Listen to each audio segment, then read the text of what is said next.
বেশি কষ্ট লাগতেছে ডি মারিয়ার জন্য, কারণ আজকে ওরা লাস্ট ম্যাচ ছিল এবং ও বিদায় নিয়েছে। ডি মারিয়া আর্জেন্টিনার জন্য সবসময় একটা অসাধারণ প্লেয়ার ছিল। ডি মারিয়া মেসিকে ট্রফি পাইয়েছে। এমন কিছুই তো তার প্রাপ্য ছিল, এমন বিদায় তো তাকে মানায়। আনহেল ডি মারিয়া দুনিয়া জুড়ে আর্জেন্টিনা ভক্তদের কত আনন্দের মুহূর্তই না দিয়েছেন। 16 বছরের বর্ণাঢ্য ক্যারিয়ারে আর্জেন্টিনার প্রতিটা শিরোপা জয়েই সামনে থেকে নেতৃত্বটা দিয়েছেন। বিদায় বেলায় তার দলও হতাশ করেনি তাকে। শিরোপা দিয়েই ডি মারিয়াকে বিদায় সংবর্ধনাটা দিয়েছে তারা। কত রথী মহারথী আর্জেন্টিনার আকাশী নীল জার্সিটা গায়ে জড়িয়েছেন। সেই তালিকায় অগ্রভাগে হয়তো ডি মারিয়ার নামটা থাকবে না, তবু আর্জেন্টিনার একটা প্রজন্মের কাছে ডি মারিয়া থাকবেন চিরস্মরণীয় হয়েই। ডি মারিয়া মেসির জন্য অনেক করেছে। ডি মারিয়া মেসিকে ট্রফি পাইয়েছে, যেটা আমরা জানি। ডি মারিয়া 2021 সালে আমাদেরকে কোপা আমেরিকার ট্রফি ওনার একমাত্র গোলই কিন্তু আমরা দিচ্ছি। বসুন্ধরা টিস্যুতে ছাড়ের ছড়াছড়ি। বসুন্ধরা টিস্যু নিয়ে এলো নিশ্চিত ছাড়।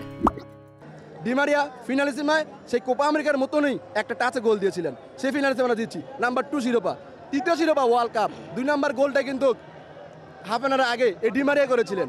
এই ডি মারিয়াই মেসিকে কাপ পেয়েছে। ওনার নামে আগে যে অ্যাঞ্জেল লাগানো, হয়তো এটা কোনো বিশেষত্ব আছে। অনেকে তো ডি মারিয়াকে আর্জেন্টিনার লাকি চার্মও বলে থাকেন। ফাইনালে তার মাঠে থাকা মানেই যে আর্জেন্টিনার সুনিশ্চিত জয়। গেল 3 ফাইনাল অন্তত সেই কথাই বলে। সেই ধারণা থেকেই হয়তো আগের ম্যাচগুলোতে বেঞ্চে থাকা ডি মারিয়াকে কলম্বিয়ার সাথে ম্যাচের শেষ অবধি খেলিয়েছেন কোচ লিওনেল স্কালোনি।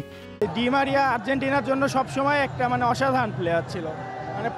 এর আগের কোপা আমেরিকা ফাইনালেও ডি মারিয়া গোল করছিল, বিশ্বকাপের ফাইনালেও ডি মারিয়া গোল করছিল।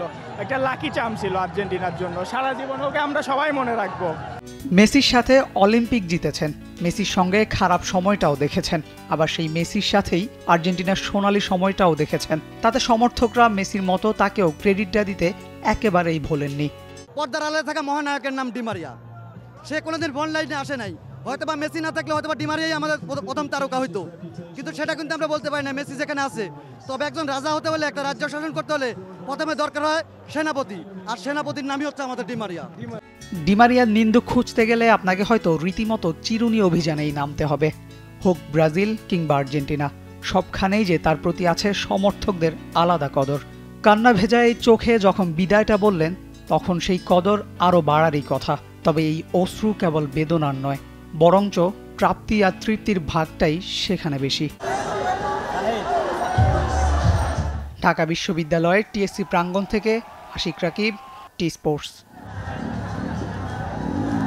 For more updates, subscribe to our YouTube channel and click on the bell icon. Follow us on Facebook and Instagram. Download T Sports app to enjoy exciting games and highlights. Visit tsports.com.